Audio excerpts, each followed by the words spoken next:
मात्रपेक्षणकमलेभ्यो नमः।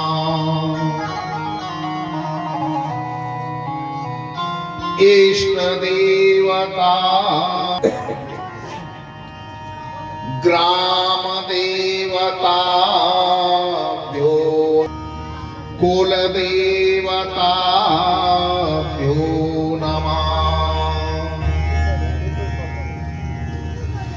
वास्तुदेवताभ्यो नमः। सर्वेभ्यो नमः। सर्वेभ्यो ब्राह्मणेभ्यो नमः। वागीश्वराभ्यां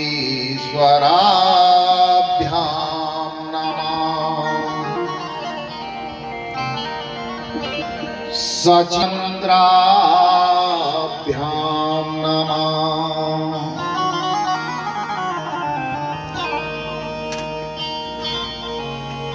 सन्न्यासी देवाय नमः। श्रीकृष्णाय वयं नमः।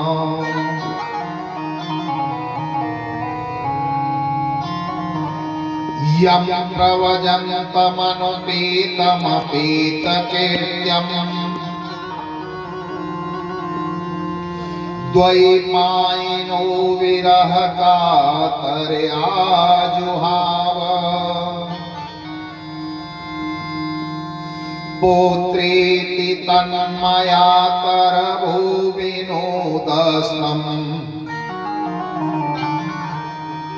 सर्वभूतहृदयं मुनिमानतोऽस्मि।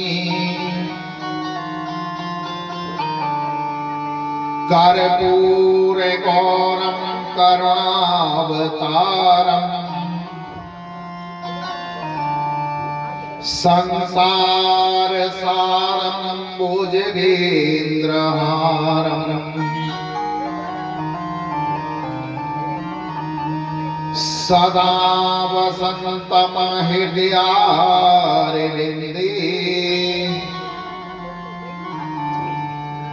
भवं भवानी सहितं नमामि। या देवी सर्वभूतेषु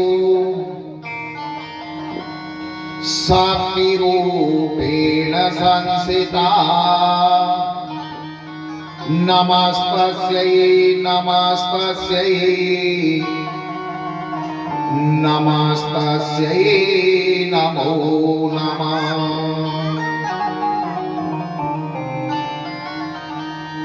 मनोजवं मारुततुल्यवेगम्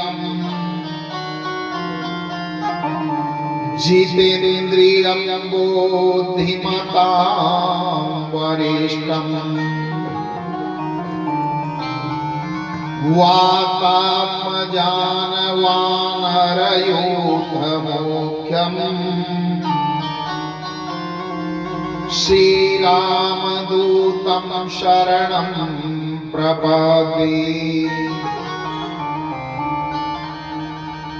शुक्लां ब्रह्मविचारसार परिमां माध्यां जगद्व्यापिनी।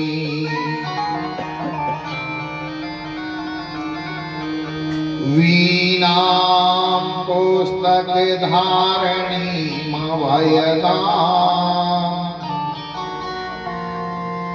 जाढ्यान्धकारापहाम्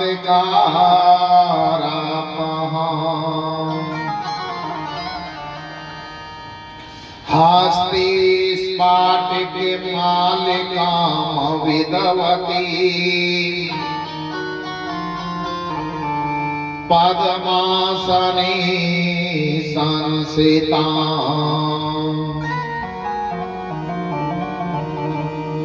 वन्दे तां परमेश्वरी भगवती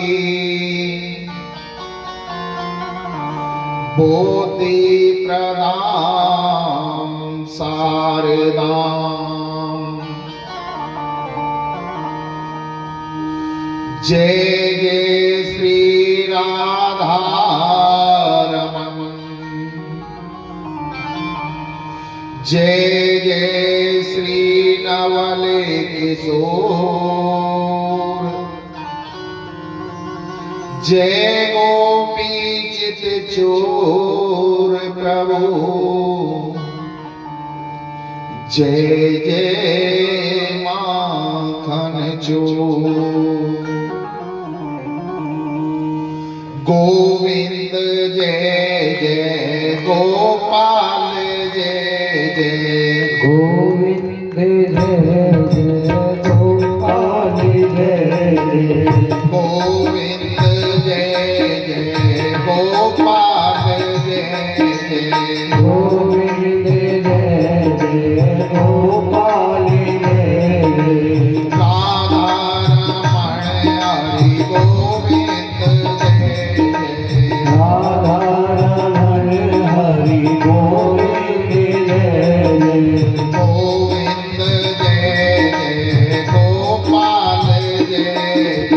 गोविंद जय जय गोपाल जय जय। राधा रमण हरि गोविंद जय जय। राधा रमण हरि गोविंद जय जय। ब्रह्मा जी की जय जय। विष्णु जी की जय जय। ब्रह्मा जी की जय जय। विष्णु जी की जय जय। ब्रह्मा जी की जय जय। विष्णु जी की जय जय। ब्रह्मा जी की जय जय। विष्णु जी की जय जय। उमापति शिव शंकर की जय जय। उमापति शिव शंकर की जय जय। गोविंद जय जय गोपाल जय जय। गोविंद जय जय गोपाल जय जय। राधा रमण हरि गोविंद जय जय। राधा रमण हरि गोविंद जय जय। गंगा जी की जय जय। यमुना जी की जय जय। गंगा जी की जय जय। यमुना जी की जय जय। गंगा जी की जय जय। यमुना जी की जय जय। गंगा जी की जय जय। यमुना जी की जय जय। सरस्वती तेरे बेनी की जय जय। सरस्वती तेरे बेनी की जय जय। गोविंद जय जय गोपाल जय जय। गोविंद जय जय गोपाल जय जय। राधा रमण हरि गोविंद जय जय। राधा रमण हरि गोविंद जय जय। राम जी की जय जय। सीता जी की जय जय। राम जी की जय जय। सीता जी की जय जय। राम जी की जय जय। सीता जी की जय जय। राम जी की जय जय। सीता जी की जय जय। दशरथ कुमार चारों भाइयों की जय जय। दशरथ कुमार चारों भैया की जय जय। गोविंद जय जय गोपाल जय जय। गोविंद जय जय गोपाल जय जय। राधा रमण हरि गोविंद जय जय। राधा रमण हरि गोविंद जय जय। राधा जी की जय जय। रुक्मण जी की जय जय। राधा जी की जय जय। रुक्मण जी की जय जय। राधा जी की जय जय। रुक्मण जी की जय जय। राधा जी की जय जय। रुक्मण जी की जय जय। और मुकट बंसी वाले की जय जय।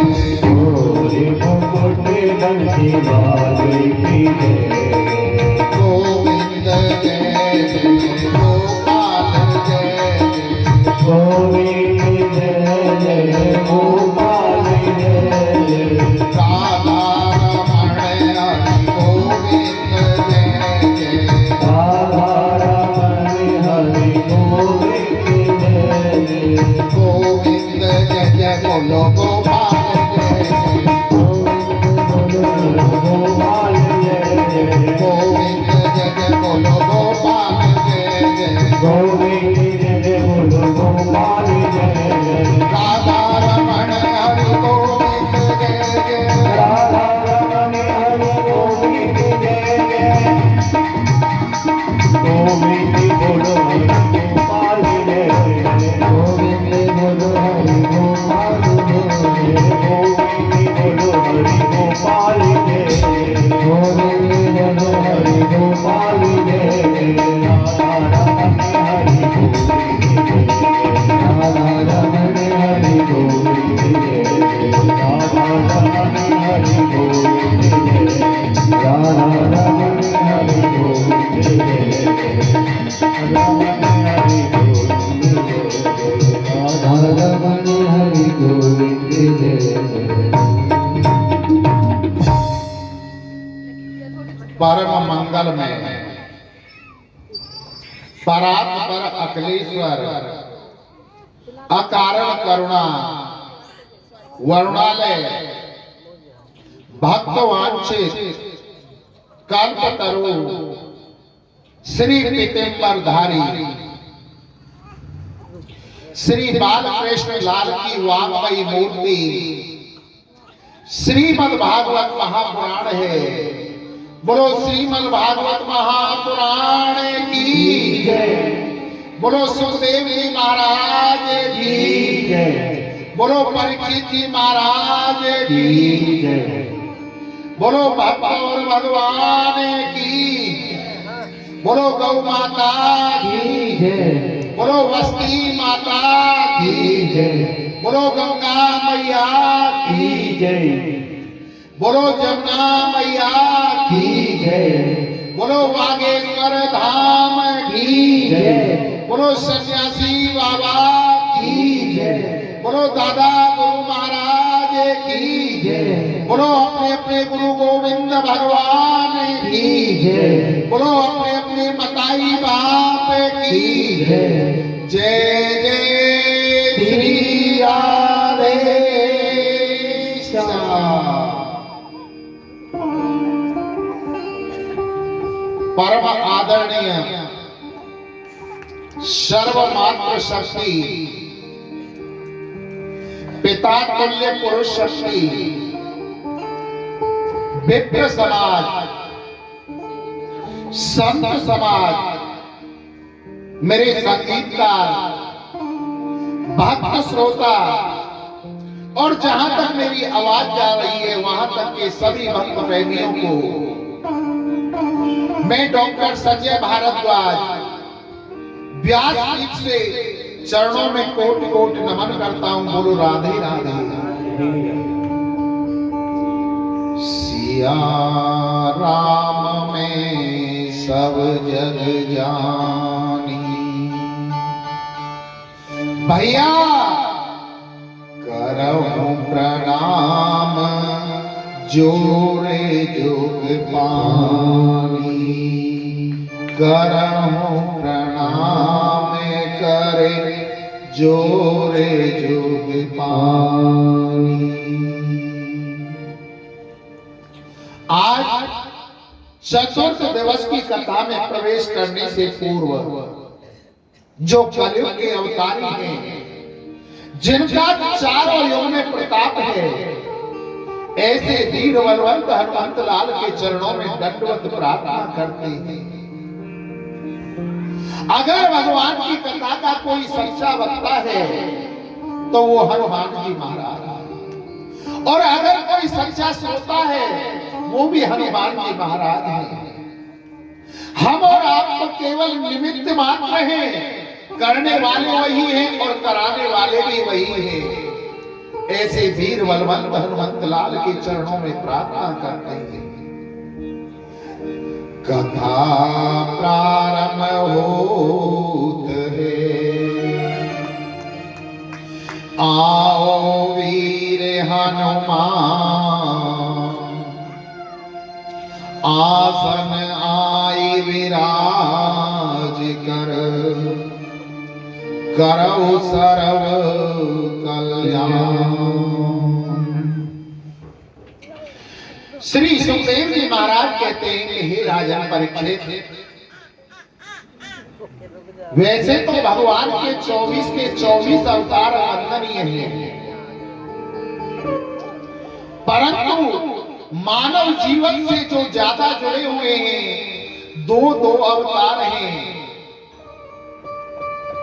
राम कृष्ण दो एक हैं, अंतर नहीं निमेष, इनके नैन गंभीर हैं, उनके चपल विशेष। राम और कृष्ण में कोई अंतर नहीं है, दोनों एक हैं। राम के नैनों में गंभीरता है और कृष्ण के नैनों में चपलता है।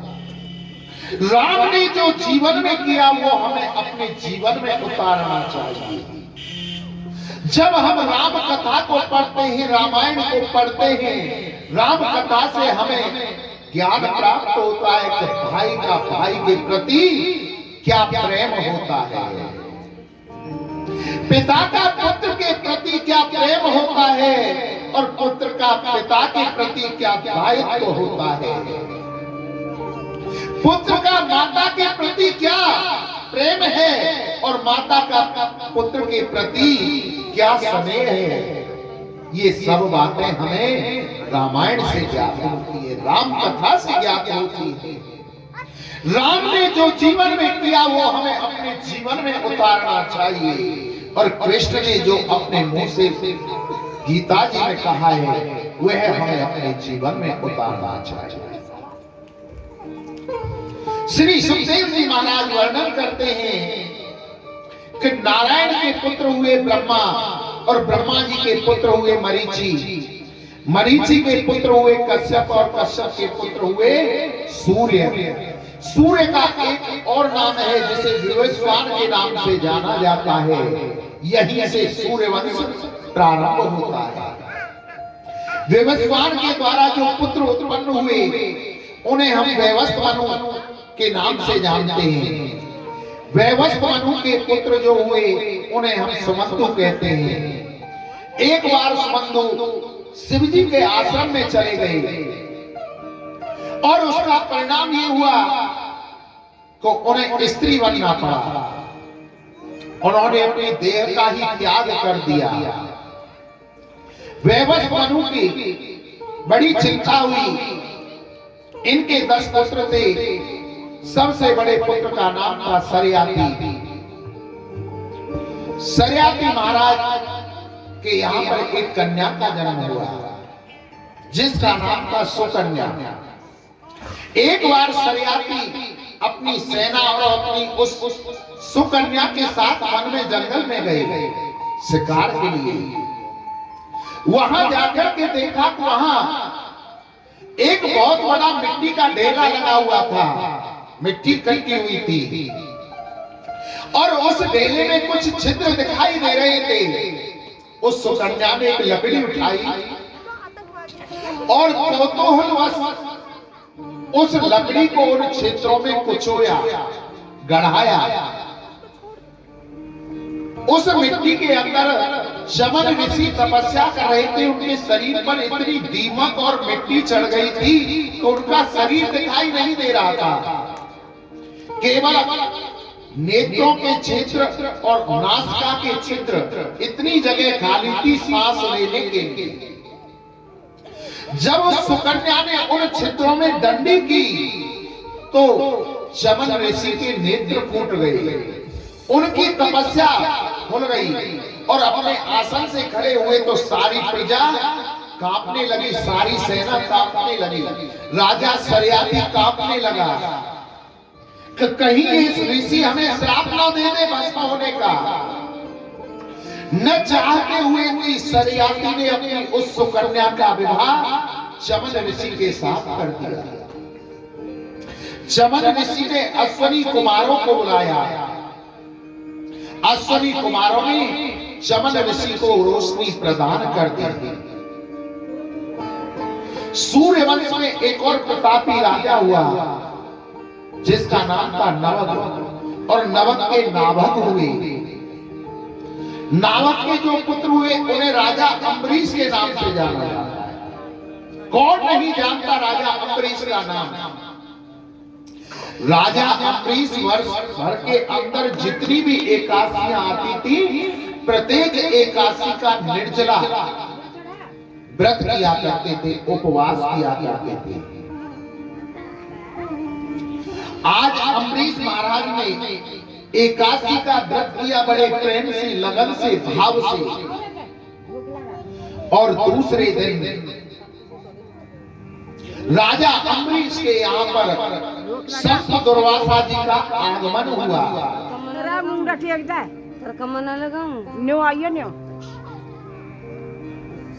मूरख ते मूरख मत कियो मैया, मूरख जागो रूठ और ठंडा नहीं।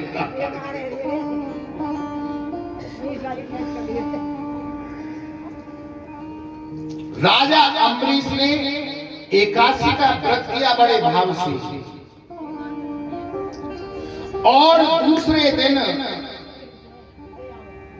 उनके यहाँ पर संत दुर्वासा जी का आगमन हुआ। दुर्वासा जी को देख करके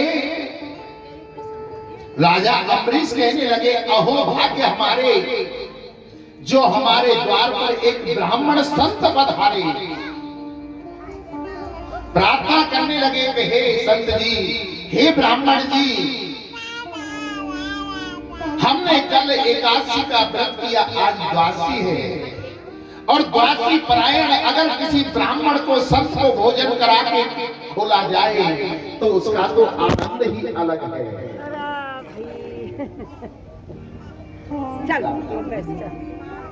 उसका तो आनंद ही अलग है।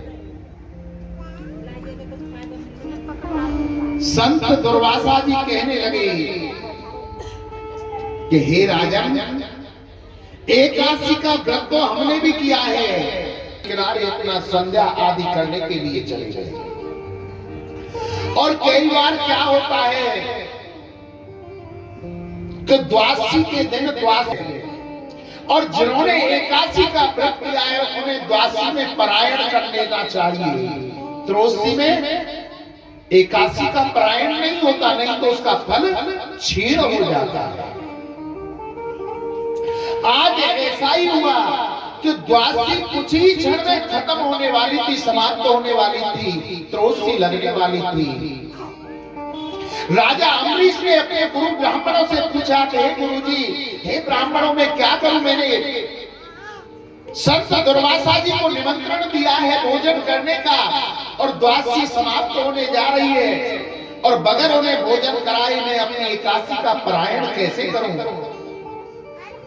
तो गुरु ब्राह्मणों ने कहा कि हे राजा, अगर भगवान के चरणों का अमृत ले लिया जाए, चरणों अमृत, तो दोष नहीं लगेगा। जब संत दुर्वासा आ जाए उन्हें आप भोजन करा देना, उसके बाद में आप भोजन कर लेना, आप केवल भगवान के चरणामृत से अपना परायण कर लो।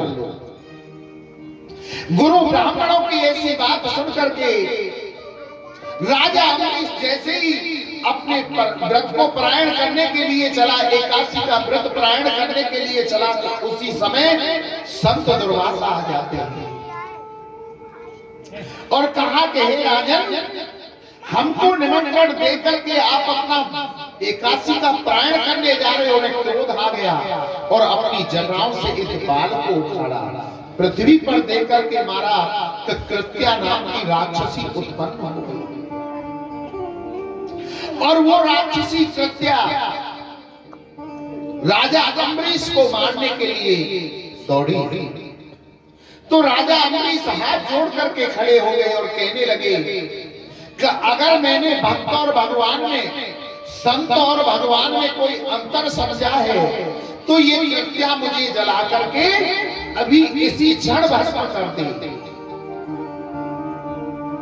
तब उसने इस प्रकार प्रार्थना की कि भगवान नारायण का सुदर्शन चक्र वहां पर उत्पन्न हो गया और उस सुदर्शन चक्र ने कृत्या को जला करके भस्म कर दिया।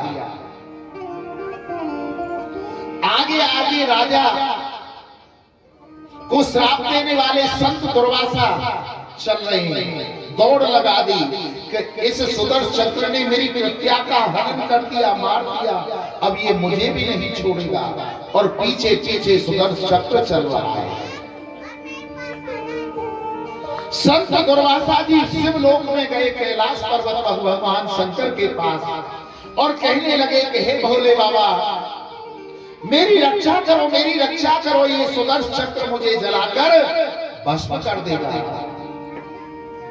भगवान शंकर ने कहा मेरी कोई ताकत नहीं है जो मैं आपको बचा सकूं, क्योंकि मेरा ये शस्त्र नहीं है सुदर्शन चक्र। जिनका शस्त्र है उनके पास जाओ, यहां से मैं आपकी रक्षा नहीं कर सकता। दुर्वासा जी शिवलोक से, कैलाश पर्वत से ब्रह्मलोक को ब्रह्मा जी के पास गए और जाकर के कहने लगे कि हे ब्रह्मदेव, हे ब्रह्मदेव, हमारी रक्षा करो, हमारी रक्षा करो, ये सुदर्शन चक्र हमें जला करके भस्म कर देगा। ब्रह्मा जी कहने लगे कि मेरी कोई ताकत नहीं है जो मैं आपके प्राणों की रक्षा कर सकूं। ये सुदर्शन चक्र है विष्णु भगवान का, नारायण भगवान का। आप उनकी शरण में जाओ और वही तुम्हारे प्राणों की रक्षा कर सकते हैं। ब्रह्मलोक से जैसे ही निकल करके चले दुर्वासा जी, सामने से नारद जी आ गए और नारद जी ने पूछा दुर्वासा जी क्या बात हो, क्यों दौड़ लगा रखी है? दुर्वासा जी कहने लगे नारद जी कछ मत पूछो, हमारे पीछे सुदर्शन चक्र पड़ा हुआ है, ये हमको भस्म कर देगा। नारद जी कहने लगे तुम्हारी इतनी ताकत है कि तुम इस सुदर्शन चक्र से बच जाते, अब तक तो जब तुम्हें कब का भस्म कर देता। अब तो इतनी बात सुनकर नारद जी की दुर्वासा जी का दिमाग खराब, कि मारता है नहीं और पीछा छोड़ता, भगा भगा के मारवा। बोले विष्णु भगवान के पास में जाओ, वही तुम्हारी रक्षा करेंगे। अब तो विष्णु लोक में पहुंचे और जाकर के कहने लगे हे करुणानिधि, हे भक्तवत्सल, हे कृपा निधान, हमारी रक्षा करो, हमारी रक्षा करो। आपका ये सुदर्शन चक्र हमें जला करके भस्म कर देगा। भगवान कहने लगे संत दुर्वासा जी, मैं कौन हूं तुम्हारी रक्षा करने वाला? तुमने किसका अपराध किया है? मेरा अपराध तो नहीं किया, तुमने अपराध किया है मेरे भक्त का, और मैं तो भक्तों के आधीन हूं। अहम भक्त पराधीनो हस्वतत्र दिवत्यज साधु निरवस्त हृदयो भक्तिर भक्त जना प्रिय। अहम भक्त पराधीनो, में तो भक्तों के आधीन हूं। भक्त मुझे जहां बैठा देते हैं मैं वहां बैठ जाता हूं। भक्त जैसा मुझे भोजन लगाते हैं, भोग प्रसादी वैसा भोग पा लेता हूँ। भक्त मुझे जैसे प्रकार का नाच नचाते हैं मैं भक्तों के नाच पर नाचता हूँ। मैं तो भक्तों के अधीन हूँ, मैं तुम्हें क्षमा करने वाला कोई नहीं हूँ। तुमने अपराध मेरे भक्त का किया है तो भक्त से जाकर के प्रार्थना करो, अगर भक्त ने तुम्हें क्षमा कर दिया तो मैं भी तुम्हें क्षमा कर दूंगा। बोलो राधे राधे, बोलो सीताराम। साधु जी सीताराम, प्रेम से बोलो राधे श्याम। संत दुर्वासा विष्णु लोक से पुनः पृथ्वी लोक मृत्यु लोक के लिए चल देते हैं। और इतने वर्ष में, इतने दिन में उनको 1 साल हो गया था 3 लोकों में जल गए।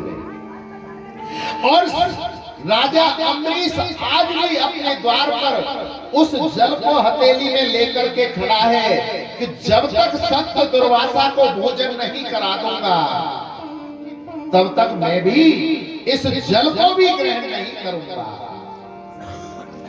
संत दुर्वासा जी आते हैं और आकर राजा अम्बरीश के पैरों में क्षमा मांगना चाहते हैं, परंतु उससे पहले ही राजा अम्बरीश संत दुर्वासा के चरणों में गिर जाते हैं और कहने लगे कि हे संत महात्मा मुझे क्षमा करना, मुझे क्षमा करना। संत दुर्वासा कहने लगे कि हे राजा पहले मेरी रक्षा करो, ये सुदर्शन चक्र मुझे जलाकर के भस्म कर दे। राजा अम्बरीश हाथ जोड़कर खड़े हो गए और कहने लगे, अहो अनंत दासानां महतं दृष्टमेदमे कृत्यागसो अपि यदे राजन मंगला समीहे। कि हे परब्रह्म परमात्मा, हे नारायण, जैसे मैंने कृत्या के लिए आपसे प्रार्थना की थी, अगर मैंने आप में और संत के अंदर कोई अंतर समझा है तो पहले ये सुदर्शन चक्र आकर मुझे जलाए, उसके बाद में संत दुर्वासा को हानि पहुंचाए। सुदर्शन चक्र वही शांत हो जाता है और संत दुर्वासा को राजा अम्बरीश ने अनेक प्रकार के भोजन कराए। राजा दुर्वासा जी राजा को अनेक प्रकार के आशीर्वाद देकर वहां से चले गए। सूर्यवंश में एक और प्रतापी राजा हुआ। सूर्यवंश की एक विशेषता रही है कि सूर्य से लेकर के आप भगवान राम के जन्म तक दृष्टि डाल करके देखो, अधिकांश उनके जो संतान हुई कैसे हुई, जब कामेष्टि यज्ञ किया गया तब उनके संतान हुई, नहीं तो संतान नहीं होती थी। और चंद्रवंश की एक विशेषता रही है, चंद्रमा से लेकर के भगवान श्री कृष्ण के जन्म तक आप दृष्टि डाल करके देख लो इतिहास को पढ़कर, जिसका भी विवाह हुआ उसी के विवाह में झगड़ा हुआ। जब तक झगड़ा नहीं हुआ तब तक विवाह नहीं हुआ। चंद्रमा से लेकर के और द्वारकाधीश मेरे गोविंद के जन्म तक देख लीजिए, ये विशेषता है। एक सूर्यवंश में युवस्वान नाम के राजा हुए, जिन्होंने यज्ञ किया संतान के लिए। राजा को रात्रि में प्यास लगी। जब यज्ञ किया गया तो वशिष्ठ जी ने 2 कलश रखे थे, एक राजा के लिए और एक रानी के लिए, अभिमंत्रित करके। राजा को जब रात में प्यास लगी तो राजा कलशों को पहचान नहीं सका और जो रानी का कलश था उसके जल को स्वयं पान कर गया, पी गया। दूसरे दिन गुरु वशिष्ठ जी ने ध्यान लगा करके देखा कि रानी का जल तो राजा ने पी लिया है। बोले राजन गड़बड़ हो गई, तुमने रानी का गर्भ का जल पी लिया है और गर्भ तुम्हारे रहेगा। उस राजा के गर्भ रह गया और उसके पेट को चीर कर उस बालक को निकाला। उस बालक का नाम था मानधाता। अब समस्या आई कि इसको दूध कौन पिलाए, दुग्धपान कौन कराए। तो स्वर्ग से इंद्र ने आकर अपनी तर्जनी उंगली को उस बालक मानधाता को पिलाया। मानधाता के जो पुत्र हुए उन्हें हम मुचकंद के नाम से जानते हैं। इन्हीं का उद्धार मेरे प्रभु श्री कृष्ण ने द्वापर में किया गया। आगे चलकर इस वंश में त्रिवेण हुए, त्रिवेण के तिनकुश हुए, फिर राजा हरिश्चंद्र हुए। कौन नहीं जानता राजा हरिश्चंद्र को, जिन्होंने सत्य के कारण अपना सर्वस्व बेच दिया था और आप एक भंगी के यहाँ पर कर के रूप में लेने के लिए संसार पर रहने लगे, मोक्ष पर। इसी वंश में आगे चल करके बाहुक हुए। बाहुक के अनेक रानियां थी, इनमें जो सबसे बड़ी रानी थी उसकी कोई संतान नहीं थी। तो राजा ने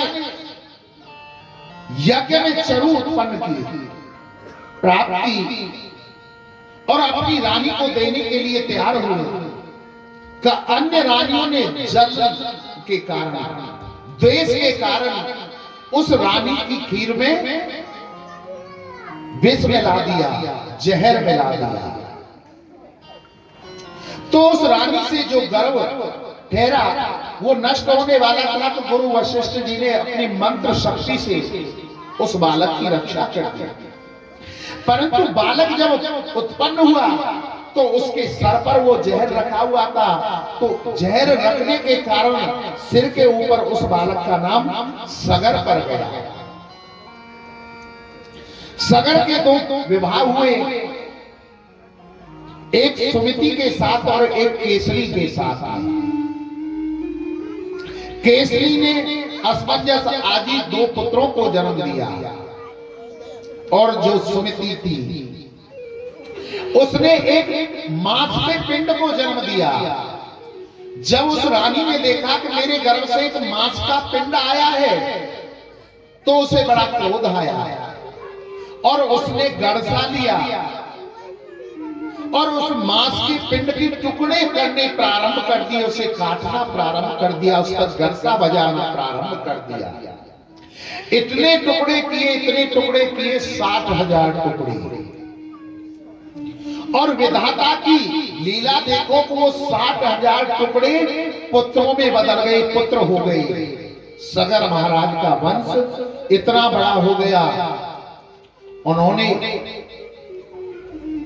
यज्ञ किया। यज्ञ में अश्वनी नाम के एक घोड़े को छोड़ा गया जिसे चुराकर इंद्र ले गया और ले जाकर के कपिल देव जी के आश्रम में बांध दिया। सगर के जो 60,000 पुत्र थे उन्होंने उस घोड़े को ढूंढना प्रारंभ किया और इतना ढूंढा कि जो छोटे छोटे पहले समुद्र थे ना उन्हें खोदना प्रारंभ कर दिया और उन्हें अथाह सागर बना दिया। सागर बन गई समुद्र से, परंतु घोड़ा नहीं मिला। सागर के किनारे कपिल देव जी का आश्रम था, वहां पर उस घोड़े को बंधा हुआ देखा तो सगर के वो 60,000 पुत्र सोचने लगे कि यही बाबा हमारे घोड़ा को चुरा के लाया है, इसको मारते हैं और अपने घोड़े को ले चलते हैं। जैसे ही कपिल जी को मारने के लिए गए तो कपिल जी ने उन 60,000 पुत्रों को भस्म कर दिया। जब सगर के 60,000 पुत्र भस्म हो गए, असमंजस जी को जब इस बात का पता चला तो उन्होंने आकर कपिल जी से प्रार्थना मांगी और बोली कि इनकी मुक्ति का कोई उपाय बतलाओ। तो इनकी मुक्ति का उपाय तो गंगा है। अगर गंगा आकर इनको स्पर्श कर ले, छू ले तो इनकी मुक्ति हो जाएगी। अगर कल की कथा तुमने ध्यान से सुनी हो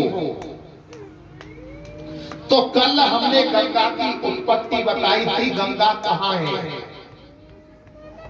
अगर तुमने ध्यान से सुनी हो तो बताओ गंगा कहां है। नहीं किसी ने सुनी कथा। इसका मतलब बात करने आते हो, कथा सुनने नहीं आते। जब वामन भगवान ने विराट रूप धारण किया था और पहला पैर स्वर्ग लोक में गया था तो ब्रह्मा जी ने उनके पैर को धो करके अपने कमंडलों में भरा था। वही गंगा है। और कल ये हमने तीन बार रिपीट की थी बार हम देखेंगे कल पूछेंगे, परंतु काई ने 3 बार में भी ध्यान से नहीं सुने। कल नया प्रश्न पूछेंगे तो आज ध्यान से सुनना कथा को। गंगा कहां थी? ब्रह्मा जी के कमंडली में। अब उसे कौन लेकर के आया? अंशुमान जी तपस्या करने गए गंगा को लाने के लिए, परंतु वो तो दर्शन भी नहीं कर पाए। उनके बाद में उनके पुत्र दलीप जी महाराज गए। दलीप जी भी नहीं उनके दर्शन कर पाए। उनके पश्चात उनके पुत्र भागीरथ जी गए और भागीरथ जी ने इतनी तपस्या की कि गंगा मैया को प्रसन्न कर लिया। गंगा मैया कहने लगी कि हम तुम्हारे साथ चलने को तो तैयार हैं, परंतु जब हम स्वर्ग लोक से पृथ्वी लोक पर आएंगे तो हमारी तीव्रता गति इतनी होगी कि पृथ्वी रसातल में चली जाएगी, पृथ्वी नष्ट हो जाएगी हमारे वेग से। बोले फिर भगवान शंकर को प्रसन्न करिए, भगवान शंकर ही हमारे वेग को रोक सकते हैं। भागीरथ जी ने भगवान शंकर की स्तुति की, प्रार्थना की, भगवान शंकर को प्रश्न किया। भगवान शंकर ने कहा क्या बात है भागीरथ जी? बोले हम स्वर्ग से गंगा को ला रहे हैं और गंगा जब पृथ्वी पर आएगी तो पृथ्वी को नष्ट कर देगी, इतनी तीव्र गति होगी उसकी। बोले उसकी आप चिंता मत करो। आज भोले बाबा ने अपनी जटाओं को फैला दिया, केसों को। बोले गंगा को लेकर के आओ, हमारी जटाओं में हम समाहित कर लेंगे। स्वर्ग लोक से चली 7 मंडलों के दीप के चक्र लगाया सप्त ऋषियों का, और वहां से आकर भगवान शंकर की जटाओं में समाहित हो गए। धीरे धीरे भगवान शंकर ने अपनी जटाओं में से उस गंगा को निकाला है और आगे आगे भागीरथ जी जा रहे हैं और पीछे पीछे उनके गंगा चल रही है। गंगा नाम ऐसा है, अगर अंत समय में व्यक्ति जीवन में एक बार भी अगर गंगा नाम ले लेता है तो उसकी 7 पीढ़ियां कर जाती हैं केवल गंगा नाम लेने से। और जो गंगा नहा लेते हैं उनका तो कहना ही क्या है।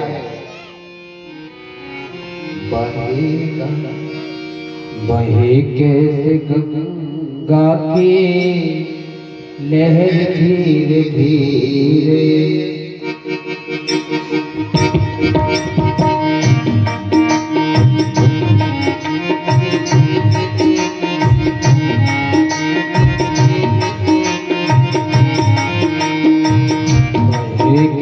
गंगा के लहर धीरे धीरे, लहर धीरे धीरे, बहे कैसे गंगा की लहर धीरे धीरे, लहर धीरे धीरे, बहे कैसे गंगा की लहर धीरे धीरे, बहे कैसे गंगा की लहर धीरे धीरे, चली जा रही है गंगा धीरे धीरे, गंगा धीरे धीरे, बहे कैसे गंगा की लहर धीरे धीरे, लहर धीरे धीरे।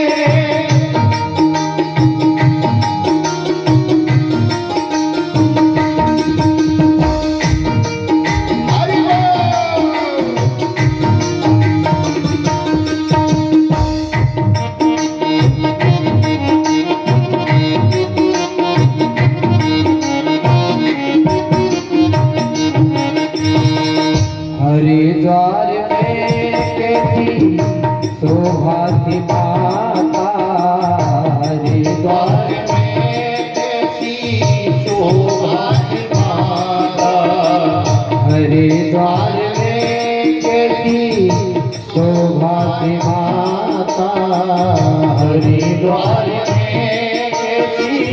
शोभा की माता पहाड़ों से आई उतर धीरे धीरे, उतर धीरे धीरे, पहाड़ों से आई उतर धीरे धीरे, उतर धीरे धीरे।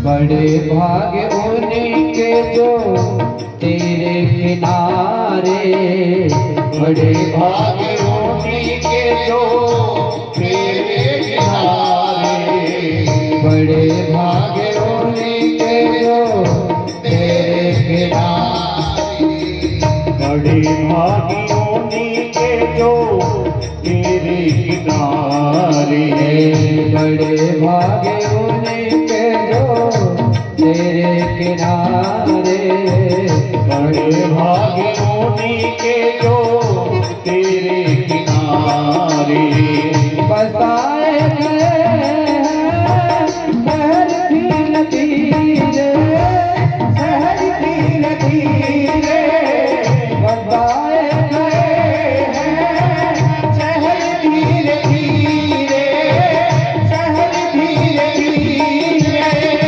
बहे कैसे गंगा की लहर धीरे धीरे, लहर धीरे धीरे, बहे कैसे गंगा की लहर धीरे धीरे, लहर धीरे धीरे।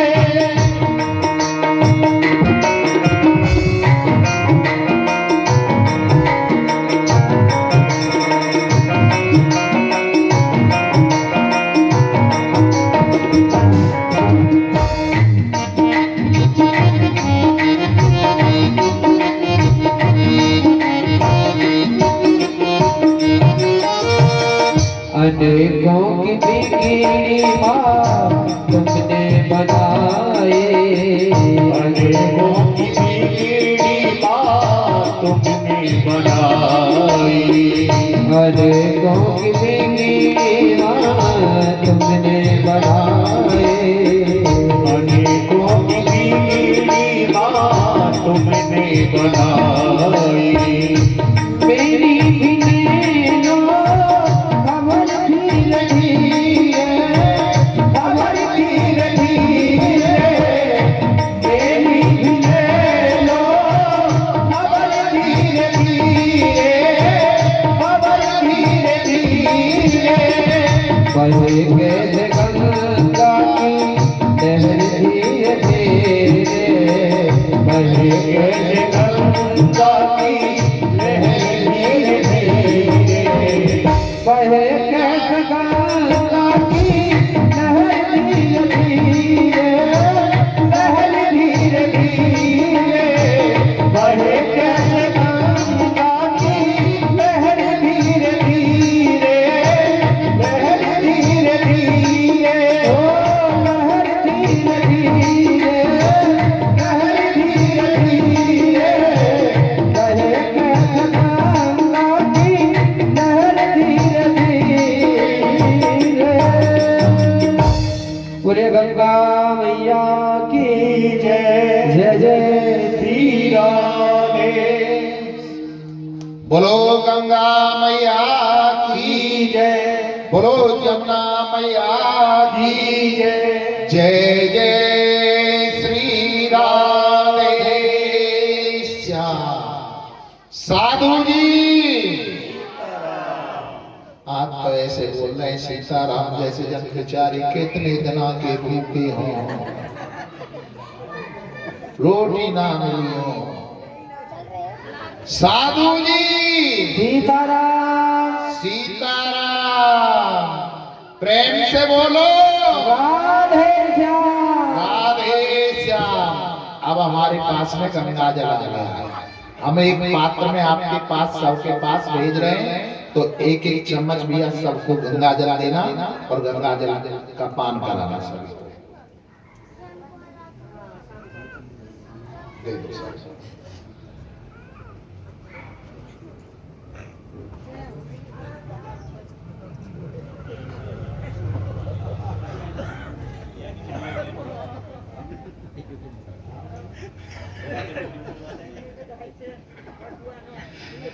अब तो भागीरथी जी महाराज गंगा को लेकर के कहाँ आए, जहां सगर जी के 60,000 पुत्र बस पड़े हुए थे। जैसे ही उनको छुआ, उनको सदगति प्राप्त हुई, मुक्ति प्राप्त हो गई। इसी वंश में आगे चल करके एक और प्रतापी राजा हुए खटवांग। खटवांग के बाद में दीरवाहु, उसके बाद में रघु। रघु महाराज का जन्म जब हुआ तो सूर्यवंश का नाम बदल करके रघुवंश पड़ गया। अनेक पीढ़ियों के बाद में इसी में दशरथ जी हुए, जिनके यहां भगवान राम का जन्म हुआ। श्री सुखदेव जी महाराज वर्णन करते हैं कि महाराज दशरथ का जन्म नहीं हुआ था, उससे अनेकों वर्ष पूर्व नैमिषारण्य क्षेत्र में 88,000 ऋषि मुनि बैठे हुए थे और वो संत महात्मा आपस में सत्संग कर रहे थे। उसी सत्संग के अंदर जटायु जी महाराज पहुंच जाते हैं, गिरिराज जटायु, और जाकर के उनकी वाणी को सुनने लगे, उनके सत्संग को सुनने लगे। तो प्रसंग चल रहा था कि जिस जीव के पुत्र नहीं होता उस व्यक्ति की मुक्ति नहीं होती। जब तक पुत्र अंत्येष्टि क्रिया अपने पिता की नहीं करता, कपाल क्रिया नहीं करता और आजीवन उसका श्राद्ध नहीं करता, तर्पण नहीं करता, तब तक उसकी मुक्ति नहीं होती है। जटायु के कानों में जब ये बात गई तो जटायु झरझर रोने लगा, नेत्रों से अश्रु बहने लगे कि मेरे तो कोई संतान नहीं, क्या मेरी कभी गति नहीं होगी, क्या मेरी मुक्ति नहीं होगी। झरझर आंसू बह रहे, बड़ा उदास और संतों की वाणी को सुनता जा रहा है। कुछ समय पश्चात संतों ने कहा कि अगर व्यक्ति के संतान ना हो, त्रेता युग में दशरथ जी के यहाँ भगवान राम का जन्म होगा। अगर व्यक्ति जीव भगवान राम के दर्शन कर लेगा तो उसकी मुक्ति हो जाएगी। अब जटायु को, गिद्धराज को अपने मन में सांत्वना हुई कि कुछ भी हो जाए जीवन में, मैं दशरथ पुत्र श्री राम के दर्शन अवश्य करूंगा। जब संध्याकालीन उन संतों का सत्संग विश्राम हुआ, गिद्धराज जटायु वहां से आ जाते हैं और जंगल में बैठ जाते हैं तपस्या करने। आज से ही उन्होंने हिंसा छोड़ दी, जीवों को मारना छोड़ दिया। आकाश की तरफ देखते रहते हैं कि कब भगवान राम का जन्म दशरथ के यहाँ होगा, कब मैं जीवन में उनके दर्शन कर पाऊंगा। इसी लालसा में भगवान का भजन करता। समय व्यतीत हुआ, दशरथ जी का जन्म हुआ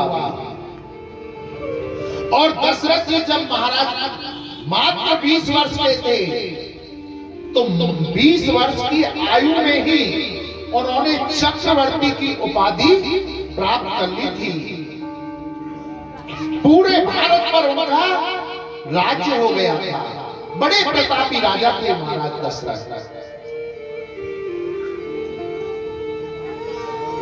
जब सारे राज्य पर उनका अधिकार हो गया तो मन में सोचने लगे क्यों नहीं, हमने सुना है कि स्वर्ग लोक में नवग्रह देवता रहते हैं, चले उनके दर्शन करके आए। आज दशरथ जी महाराज पृथ्वी लोक से सहशरीर स्वर्ग लोक में पहुंच गए। स्वर्ग लोक में जब पहुंचे तो इंद्र ने उनका बड़ा ही स्वागत किया, सम्मान किया। कहा आओ दशरथ जी महाराज, आपका इस स्वर्ग लोक में बड़ा स्वागत है। दशरथ जी कहने लगे कि हे राजा, हमने सुना है कि तुम्हारे यहाँ पर नवग्रह रहते हैं। हम उन नवग्रहों के दर्शन करने के लिए पृथ्वी लोक से स्वर्ग लोक तक आए हैं। आप हमें उन नवग्रहों के दर्शन कराओ।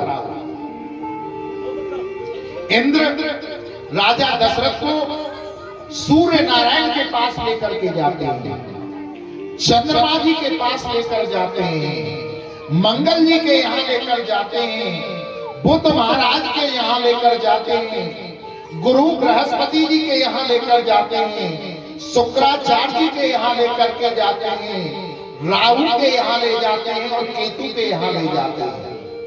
8 ग्रहों के दर्शन करा। बोले महाराज दर्शन कर लिए, अब तो लौट करके चलो। बोले महाराज हमने सुना है नवग्रह रहते हैं और आपने तो हमें केवल 8 ग्रहों के दर्शन कराए। बोले 9वें ग्रह के आप दर्शन ना करो तो अच्छा है। बोले ऐसा तो नहीं हो सकता। जब हम पृथ्वी लोक से स्वर्ग लोक तक नवग्रहों के दर्शन करने के लिए आए हैं तो एक ग्रह को छोड़ करके कैसे जा सकते हैं? बोले नहीं मानोगे कि नहीं। लेकर के आज इंद्र दशरथ जी को 9वां ग्रह कौन बचाता? शनिदेव महाराज। शनिदेव जी के द्वार पर जाकर के दरवाजा खटखटाया, अंदर से पूछा कौन? कि मैं इंद्र। कि महाराज आपके लिए क्या दरवाजा लगा हुआ है, आप तो कभी भी आ सकते हो। बोले केवल मैं ही नहीं हूं, मेरे साथ में पृथ्वी लोक से राजा दशरथ भी आपके दर्शन करने के लिए आए हैं। शनिदेव जी ने कहा कि रुक जाओ। अपने सिंहासन से शनिदेव खड़े हुए और अपने मुखारबंद को दीवार की तरफ पीछे की तरफ कर लिया और कहा कि अब आप आ जाइए। इंद्र दशरथ जी को लेकर के शनिदेव के महलों में अंदर प्रवेश करते हैं और कहा महाराज दर्शन कर लो। बोले खाक दर्शन कर ले, इन्होंने मुख तो दीवार की तरफ कर रखा है और पीठ हमारी तरफ कर रखी है। शनिदेव जी कहने लगे कि हे राजा दशरथ, जो मैंने आज मान सम्मान तुम्हें प्रदान किया है ना, ये मान सम्मान मैंने अपने पिता सूर्य और अपने गुरु शुक्राचार्य को भी नहीं दिया, जो आज मैंने तुम्हें प्रदान किया है। दशरथ जी महाराज कहने लगे क्या सम्मान दिया है तुमने? हमारी तरफ आपने पीठ फेर रखी है, ये तो हमारा अपमान है। शनिदेव कहने लगे कि हे राजन, तुम्हारी तो चली क्या बात, कोई भी मेरी दृष्टि के सामने नहीं रुक सकता है। दशरथ जी कहने लगे कि कुछ भी हो जाए हम तुम्हारे मुखारविंद का दर्शन करके जाएंगे। शनिदेव ने जैसे ही अपनी मुंह को घुमाया है, दृष्टि को घुमाया है, दशरथ जी दर्शन नहीं कर पाए। स्वर्ग लोक से उटल पुटल होकर पृथ्वी की ओर गिर पड़ते थे। और वो गिद्धराज जटायु जो वर्षों से प्रतीक्षा कर रहा था, जंगल में तपस्या कर रहा परमात्मा की, गिद्ध की जटायु की दृष्टि अपार होती है, आकाश की तरफ देख रहा है कि काश वो दिन आएगा जब दशरथ के यहाँ राम जन्मेंगे और मैं उनके दर्शन कर पाऊंगा। आज उस गिद्धराज जटायु ने देखा कि आकाश मार्ग से कोई जीव पृथ्वी की ओर गिरे आ रहा है। गिद्धराज जटायु ने अपने पंखों पर राजा दशरथ को ले लिया, पृथ्वी पर नहीं गिरने दिया है। एक छायादार वृक्ष के नीचे ले जाकर के लिटाया और अपने पंखों से उसकी हवा करने लगा। घंटे 2 घंटे बाद जब राजा दशरथ को होश हुआ, राजा दशरथ ने देखा कि किसी हिंसक प्राणी ने मेरे प्राणों को बचाया, जो मांस आदि का भक्षण करता था उस जीव ने मेरी रक्षा की है। दशरथ कहने लगे कि हे पक्षीराज, हे गिद्धराज, आपने मेरे प्राणों को बचाया, आप तो स्वयं मांस का भक्षण करते हो। गिद्धराज कहने लगा कि जीव का कर्तव्य है जीव की रक्षा करना, मैंने तुम्हें बचाया, अब तुम जाओ। दशरथ जी महाराज कहने लगे कि तुमने किसी साधारण व्यक्ति को नहीं बचाया है, तुमने राजा महाराजा को बचाया है। गिद्धराज कहने लगे कि भैया होगो तू अपने घर को राजा महाराजा, हमें कुछ नहीं चाहिए, हम तुम यहां से जाओ, हमें भगवान को भजन कर दो। बोले ऐसा वैसा राजा नहीं हूं, मैं चक्रवर्ती राजा हूं। बोले होगो चक्रवर्ती राजा, अपने घर के लिए होगो। फिर राजा दशरथ ने कहा कि मैं चक्रवर्ती राजा दशरथ हूं, अयोध्या का छोटा मोटा राजा नहीं हूं। जब जटायु के कानों में बात गई कि राजा दशरथ हैं और अयोध्या के, तो संतों की वाणी तुरंत दिमाग में रील घूम गई कि संतों ने कहा था राजा दशरथ के यहाँ अयोध्या में भगवान श्री राम का दर्शन होगा और जो उनके दर्शन कर लेगा उसकी मुक्ति हो जाएगी। गिद्धराज जटायु ने कहा कि हे राजन, तुम मुझे देना ही चाहते हो तो पहले तो वचन दो, जो मैं मांगूंगा सो तुम मुझे दोगे। राजा दशरथ ने वचन दे दिया। रघुकुले रीत सदा चले आई, प्राण जाए पर वचन न जाई। कि मैं तुम्हें वचन देता हूं, मेरे प्राण चले जाएंगे, परंतु जो तुम मांगोगे तुम्हें दिया जाएगा, अपने वचन से नहीं हटेंगे। गिद्धराज जटायु कहने लगा कि हे राजन, तुम्हारे जो पहली संतान होना और उसमें जो बेटा हो पहला, वो हमें दे देना। राजा दशरथ हंसने लगे। अरे गिद्धराज जटायु, तुमने मांगा भी तो क्या मांगा, अभी तो मेरी संतान की तो बात बहुत दूर की, शादी ही नहीं हुई है। पता नहीं शादी होगी कि नहीं होगी, मान लो हो भी जाए, पता नहीं पुत्री होगी कि पुत्र होगा पहला, और तुम इस बात को मांग रहे हो। गिद्धराज जटायु कहने लगा कि महाराज, अगर संतान में पुत्र हो तो दे देना, नहीं तो कोई बात नहीं। आज वचन दे करके दशरथ जी महाराज अपनी अयोध्या को आ जाते हैं, और जितनी अवस्था दशरथ महाराज की थी उतनी ही अवस्था लंका के राजा लंकेश रावण की थी। लंकेश रावण भगवान शंकर को प्रसन्न करने के लिए कैलाश पर गया और भगवान शंकर को अपने शीशों को काट काट करके चढ़ा रहा था। रावण जैसा कोई विद्वान नहीं हुआ है, इतना शास्त्रों का ज्ञान था कि भविष्य काल को, भूतकाल को पहले ही देख लेता था रावण। जिसने एक रावण संहिता लिखी है, जिससे पंडित लोग आज भी जन्मपत्री उस रावण संहिता के आधार पर भविष्य काल बतलाते हैं। रावण ने देखा कि मैं देखूं तो सही मेरे भाग्य में आखिर क्या लिखा हुआ है मेरे ललाट में। अपने ललाट को पलट करके देखा कि दशरथ के पुत्र कौशल्या के द्वारा जाए राम से तुम्हारी मृत्यु होगी। बोले इसका उपाय हम करेंगे। भगवान शंकर को प्रसन्न किया और अपनी नाभि में अमृत प्राप्त करके वहां से आ जाता है और आकर के सोचने लगा कि मैं ऐसा उपाय करता हूं जिससे कि राम का जन्म ही नहीं हो। न रहेगा बांस न बाजेगी बांसुरी।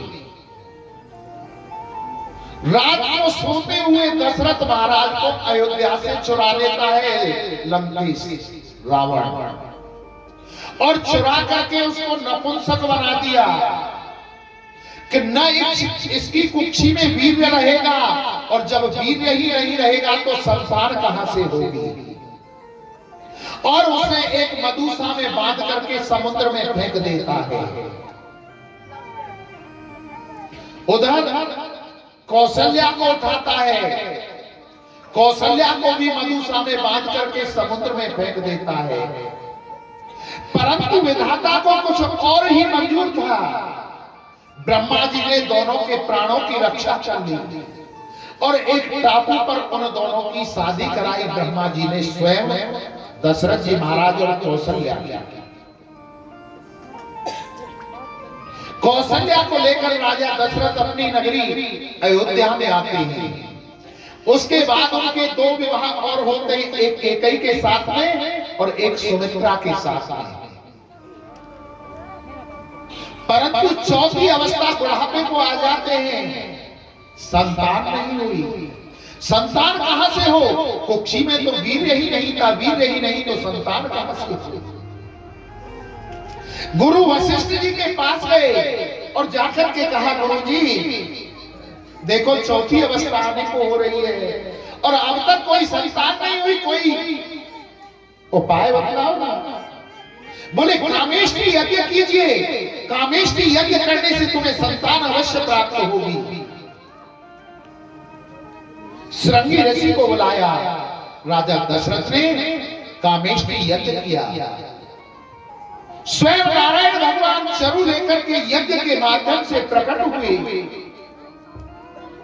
जब प्रकट हुए राजा दशरथ को खीर दी गई।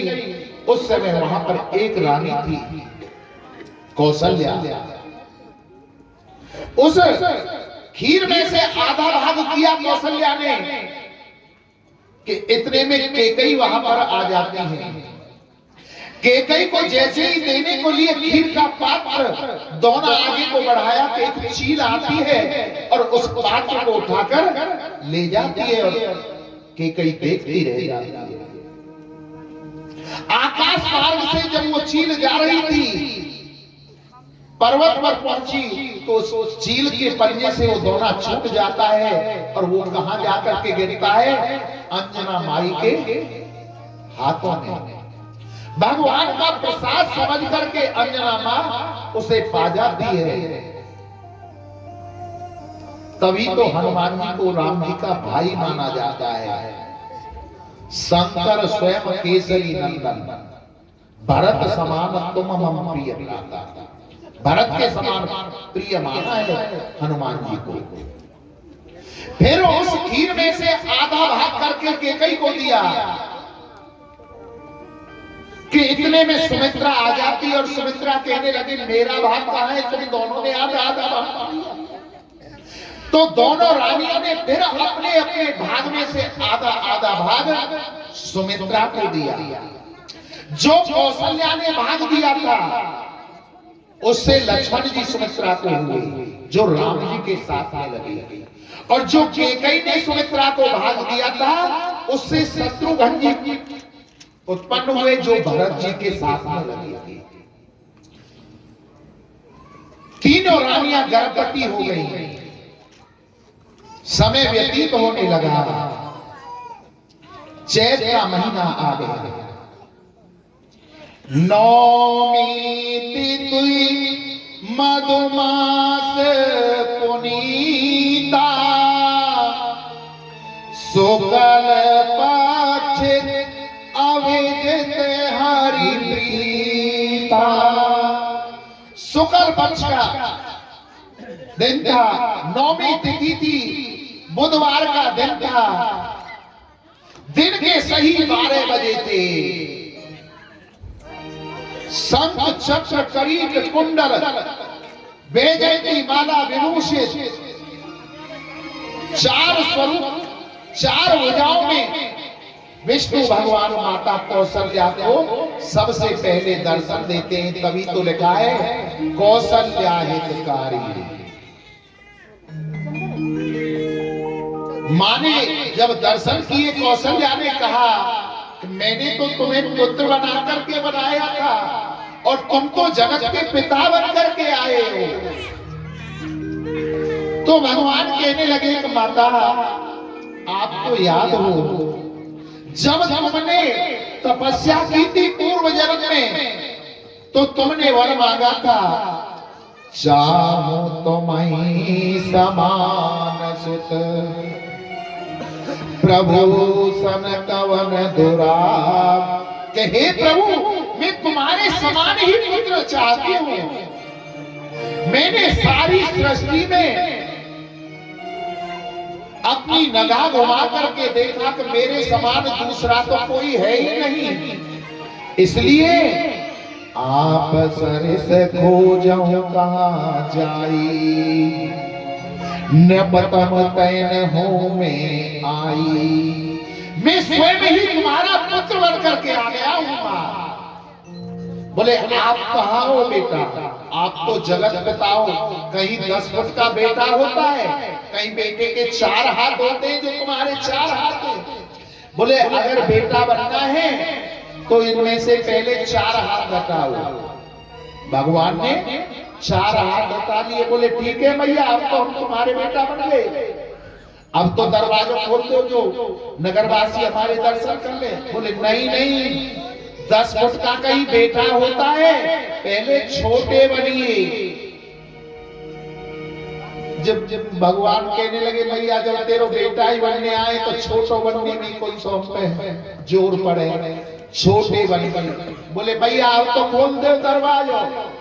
बोले ऐसे नहीं खुलेगा, जब बालक होता है कोई कपड़े पहन के होता है, नंगा होता है कपड़े उतार। बोले मैया बड़े परेशान कर रही हो, कभी के हाथन ने हटाओ, कभी के छोटे है जाओ, कभी के कपड़ा न उतारो। माता पुण्य बोली सोमत डोली तजौ तात ये रूपा, कीजे शिशु लीला अत प्रिय शीला ये सुख परम अनुपमा। जब मैया ने कहा तो छोटे बन गए, वस्त्र उतार दिए कि मैया जब तुम कह रही हो छोटे बन गए तो ले हम लत्ता ने भी उतार दिए। बोले अब तो ठीक है मैया अब तो दरवाजा खोल दो। अभी नहीं खुले वो, जब बालक हो गए तो बालक सबसे पहले रोवे। जब थारी और काका बजाने वो बजे और जब पतो पड़े अड़ोस पड़ोस में बालक है वो। सुने बचन सुजाना रोदन ठाना हुई बालक सुर भूपा, यह चरित जो गावई हर पद पावई तेन परई भव। अब तो मैया ने जब रोने के लिए कहो तो भगवान राम बड़ी जोर जोर से रोने लगे हैं। उधर आकाश मार्ग में देवताओं के दर्शन के लिए लाइन लगा के खड़ी है। चंद्रमा कहता है सूर्य से भैया आगे के बढ़ जा, हम भी दर्शन कर ले। सूर्य कहने लगे हम नहीं आगे जाएंगे, एक में आगो पूरी। बोले हमारे कुल में आए, हम कैसे आगे बढ़ जाएंगे? अब तो चंद्रमा बड़ी जोर जोर से रोए। भगवान ने पूछा भैया चंद्रमा तू काहे को रो रहे हो? बोले जले पर नमक छिड़क रहे हो, मिर्च छिड़क रहे हो। एक तो सूर्य वंश में आए, दिन के 12 बजे आए और ये सूर्य का आगे बढ़ने को नाम ना ले रहे हो, और हम चाहे कि दर्शन कर लें। बोले चिंता क्या करें, अब के सूर्य वंश में आए तो अगली बार चंद्रवंश में आ जाएंगे। अब के दिन के 12 बजे आए तो अगली बार रात के 12 बजे आ जाएंगे। बोले ठीक है, तो या जन्म में हमें कहाँ मिलेगा? बोले जो तुम चाहो। बोले बताओ सही कहाँ मिलेगा? बोले तुम्हारा नाम हमारे नाम के साथ में जब तक नहीं जुड़ेगा तब तक हमारा नाम पूरा नहीं माना जाएगा। तो भगवान का पूरा नाम क्या है? राम के साथ में जब चंद्रमा जुड़ा है तभी उनका पूर्ण नाम माना गया है। बोलो रामचंद्र भगवान की जय। भाई प्रकट कृपाला दीन दयाला कौशल्या अंतिक मेहतारी अद्भुत रूप निहारी लोचन अभिरामा हरिधन श्यामा निधिया चारी भूषण बने मेरे विशाला शोभा दुखहारी दुई कर जोड़ी अस्तुति तोरी कहीं करो अनलता माया तुझे जाना तेरे हमारा मेरे पुराने करुणा सुख सागर कब तुझे आकर जय गावे श्रुति संता ओम के आगे जय अनुरागी भयो जगत से ब्रह्मांड निकाला निर्मित माया रोग रोग प्रतिवेद कहे हमें पुरुषोवासी जय उपहासी सुनत झील मत करे उपजा जब ज्ञाना प्रभु पुष्पारा चरित्र बहुत विधि की कहे कही कथा मात बुझाई जिस प्रकार माता तुम्हें बोली तो मत बोली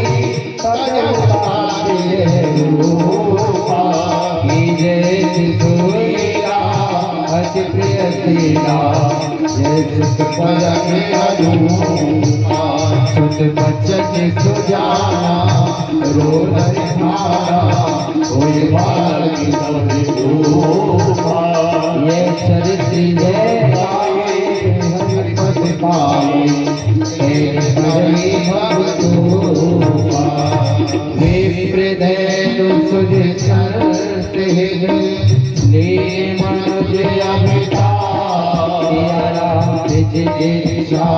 निज मित्र करो माया गुण गोपाल माया गुण गोपाल। बोलिए राम लला की जय हो। साधु जी सीताराम सीताराम और प्रेम से बोलो राधे श्याम राधे श्याम। अब तो अयोध्या में एक नहीं दो नहीं तीन नहीं चार लालाओं का जन्म हुआ। अब तो अयोध्या में बड़ी खुशी होने लगी, बधाइयां बजने लगी। जन्मे हैं चारों भैया अवध में बाजे बजैया। जन्मे हैं चारों भैया अवध में बाजे बधैया।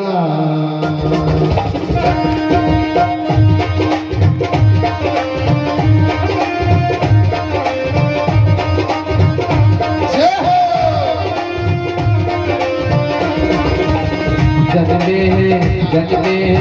जगते चारों भैया अवध में बाजे बधैया।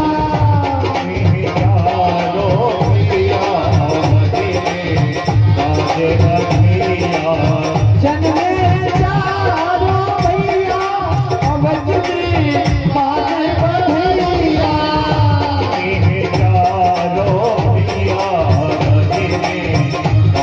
बधैया। बाजे बधैया बाजे बधैया बाजे बधैया बाजे बधैया जग में चारों भैया अवध में बाजे बधैया जग में है चारों भैया अवधि में बाजे बधैया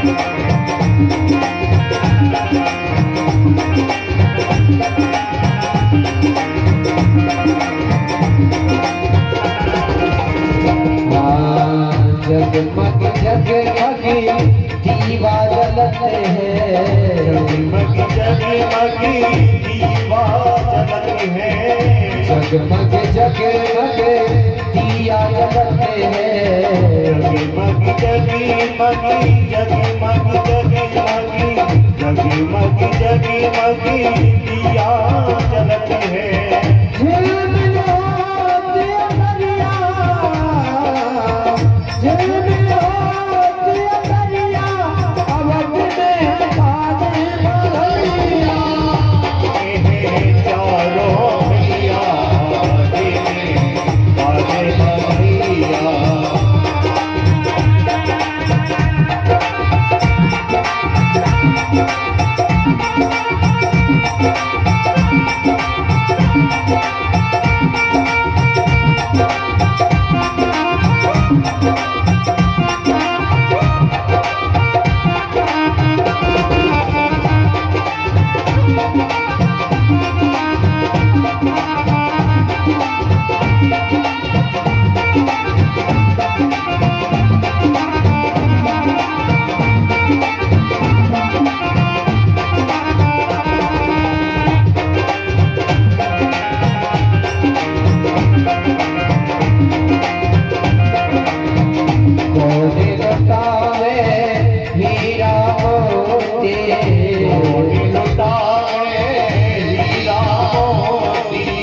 कौन लुटावे लाला हीरा मोती लुटावे लाला हीरा मोती कौन लुटावे रुपैया अवध में बाजे बधैया चारों भैया अवधि में बाजे बधैया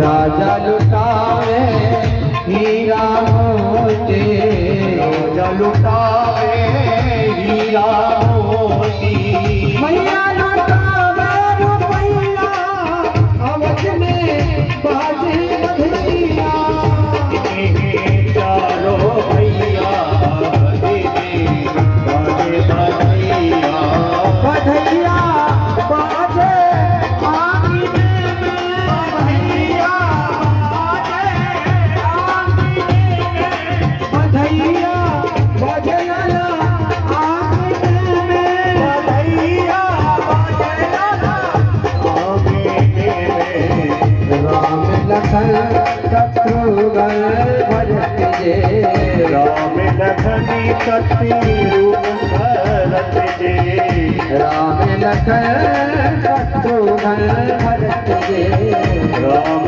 लखन शत्रुघ्न भरत जे झूले कंचन पालने में झूलत कंचन में बधैया बाजे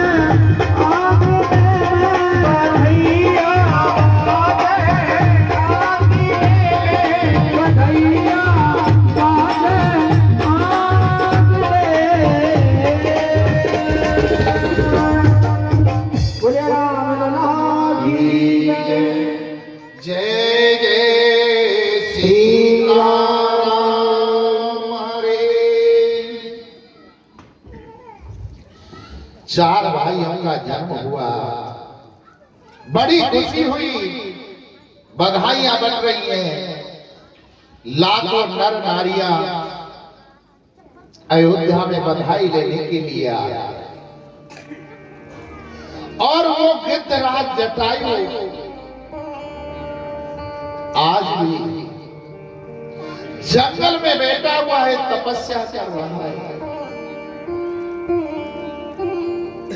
काश वो दिन आएगा जब दशरथ महाराज के यहाँ पर भगवान राम का जन्म होगा और मैं उनके दर्शन कर पाऊंगा। इसी आस में आकाश को निहार रहा है और झरझर आंसू उसके नेत्रों से बहते हैं। जो लाखों नर नारियां बधाई लेकर के जा रहे थे, उनमें से 2-4 व्यक्तियों ने रुक करके कहा, अरे जटायु, एक गिद्धराज यहां जंगल में बैठा बैठा क्या ले रहा है? जा बधाई लिया। गिद्धराज कहने लगा, हमें कोई बधाई नहीं चाहिए, हमें तो भगवान का भजन कि ऐसी वैसी बधाई नहीं बट रही है। राजा दशरथ ने यहां बुढ़ापे में 4 लड़कों का जन्म हुआ है, संतान हुई है 4। जटायु के गिद्धराज के कानों में जब ये बात गई कि महाराज दशरथ के यहाँ 4 पुत्रों का जन्म हुआ है, अब तो गिद्धराज जटायु अपने आसन से खड़ा हुआ और अयोध्या की ओर चल पड़ा और अयोध्या में आकर राजा दशरथ के महलों के द्वारों पर कहा, ओ राजा दशरथ, ओ राजा दशरथ। जटायु के कानों में जब ये वाणी गई, जटायु की ये वाणी जब राजा दशरथ के कानों में गई, तो राजा दशरथ ने सुमंत जी से कहा कि हे सुमंत, जो द्वार पर ये बोल रहा है, इसे सोना चांदी हीरे मोती जवाहरात, यहां तक मेरा अगर ये संपूर्ण राज भी मांगे ना, तो मेरा संपूर्ण राज इसको दे देना और द्वार से ही लौटा देना। राजा दशरथ जी के ऐसे वचनों को सुन करके सुमंत जी द्वार पर आते हैं और जटायु से कहते हैं कि हे गिद्धराज पक्षी, कहो तुम्हें क्या चाहिए? सोना चांदी हीरे मोती जवाहरात, जो तुम कहोगे सो तुम्हें दिया जाएगा। और महाराज ने तो यहां तक कहा है कि अगर तुम चाहो तो उनका संपूर्ण राजपाट भी ले सकते हो। गिद्धराज जटायु कहने लगा, हे मंत्री जी, हमें आपसे कुछ भी नहीं लेना है। अगर हमको लेना है तो राजा दशरथ से ही लेना है, अन्यथा किसी से नहीं। सुमंत जी दशरथ जी के पास जाते हैं और कहते हैं कि महाराज, वो पक्षी राज आपसे ही लेना चाहता है, हमसे कुछ नहीं ले रहा है। बोले अंदर लेकर के आओ। जटायु को अंदर लाया गया और कहा, हे पक्षीराज, कहो क्या बात है? इतनी बात जब दशरथ जी की सुनी तो पक्षीराज गिद्धराज जटायु कहने लगा, ओहो राजा, जब तुमने मुझे ही नहीं पहचाना तो तुम्हें अपना वचन कहां ज्ञात होगा? एक काम करो, तुम कागज कलम दवा मंगा लीजिए, एक फावड़ा और परात मंगा लीजिए। आदेश करने की देर थी कि तुरंत कागज कलम दवा फावड़ा और परात आ गई। बोले महाराज कहो क्या? बोले इस कागज कलम दवा से लिखो इस कागज पर, रघुकुल रीत सदा चले आई, प्राण वचन न जाई, इस चौपाई को लिख करके इस कागज पर जमीन में गाड़ दो। किसी रघुवंशी को पता चलेगा, सूर्यवंशी को, कि राजा दशरथ अपना वचन देकर अपने वचन से हट गए थे, तो रघुकुल की कीर्ति मिट जाएगी। दशरथ जी उसी क्षण जटायु जी के चरणों में लंबे लेट गए और कहने लगे कि जटायु महाराज मुझे क्षमा करो, मुझे क्षमा। अरे राजन, तू तो मेरा नाम भी जानता है, पहचानने की बात तो बहुत दूर की, तू तो मेरा नाम भी जानता है। दशरथ जी महाराज कहने लगे कि हे गिरिराज जटायु, जिस समय आपने मेरे द्वार पर आकर के कहा था ओ राजा दशरथ, ओ राजा दशरथ, उसी क्षण में जान गया था कि जटायु आ गया है। आज मेरी इतनी अवस्था हो गई है कि इस पूरे अयोध्या के अंदर मेरा कोई नाम नहीं लेता है, सब मुझे महाराज कहते हैं। केवल आप ही हो एक ऐसे जो मेरे नाम से मुझे पुकारते हो। दशरथ जी महाराज ने सुमंत को आदेश दिया कि जाओ कौशल्या से ज्येष्ठ राम को लेकर के आ जाओ। सुमंत जी महाराज कौशल्या के पास में महलों में गए और जाकर के कहने लगे कि महारानी, महाराज ने बड़े पुत्र राम को बुलाया है। मां कौशल्या आज उस बालक राम को लेकर के सुमंत जी के पास में आज साथ में चल करके राजा दशरथ जी के पास आती है और लाकर राम जी को दशरथ जी के हाथों में सौंप दिया। दशरथ जी ने राम को जटायु के आगे कर दिया और जटायु ने आज अपने पंजों में भगवान राम को बढ़ाए और वहां से उड़ना प्रारंभ कर दिया।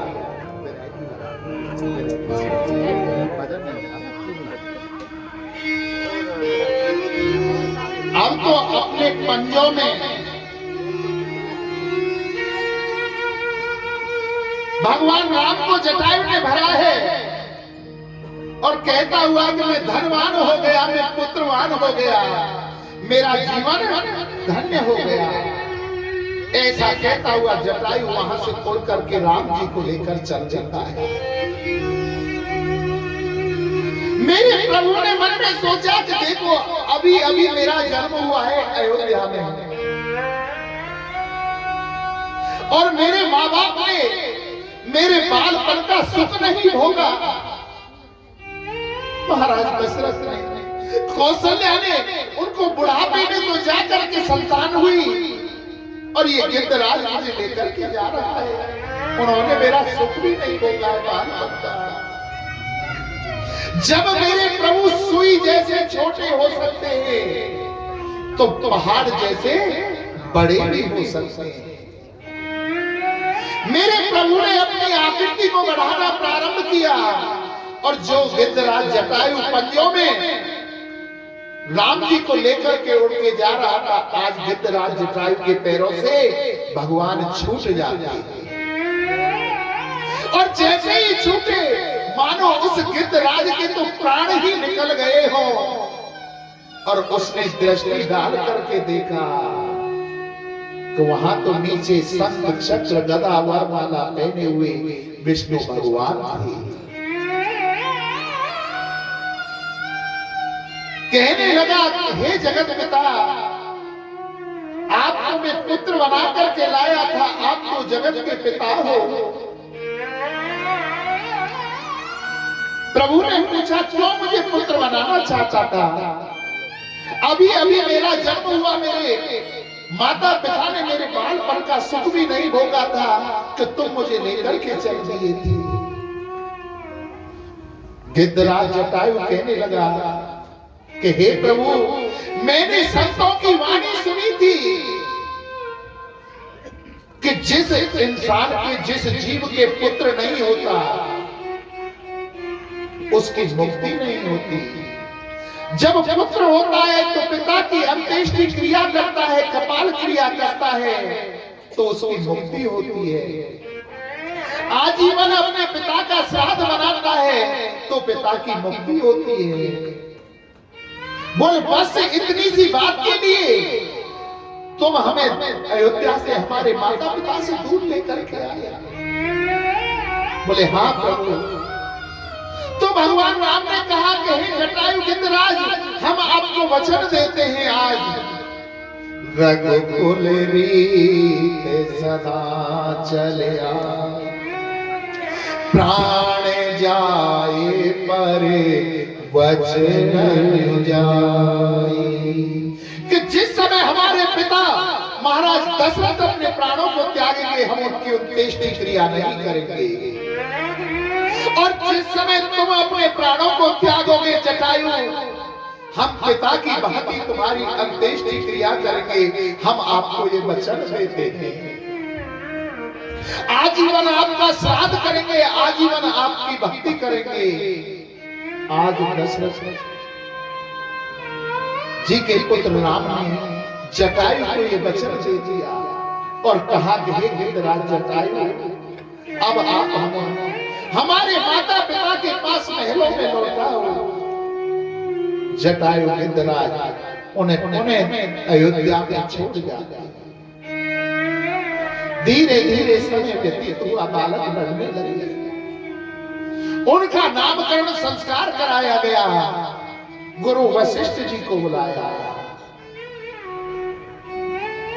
तुलसीदास बाबा ने कितने सुंदर शब्दों में चारों भाइयों का नामकरण किया है। जो आनंद सिंध सुख राशि, सीकर दे तेरे लोक सुपासी। सो सुख धाम राम असनामा, अलिख अखिल लोकदायक विश्राम। विश्व भरण पोषण करे जोई, तापर नाम भरत अति होई। जाके सुमिरन तेरी पुनासा, नाम शत्रुघ्न वेद प्रभासा। जो आनंद के सिंधु होंगे, सुख में जिनकी राशि होगी, ऐसे तुम्हारे ज्येष्ठ पुत्र कौशल्यानंदन पुत्र का नाम राम होगा। उनको राम कहा जाएगा। विश्व भरण पोषण कर जोई, तापर भरत नाम भरत अस होई। जो विश्व का पालन पोषण करेंगे, ऐसे पुत्र के कई नंदन भरत जी का है। जाके सुमिरन तेरे पुनासा, नाम शत्रुघ्न वेद प्रकाशा। जिसका नाम लेने से ही शत्रु कांपने लगे, ऐसे सुमित्रा नंदन का नाम शत्रुघ्न होगा।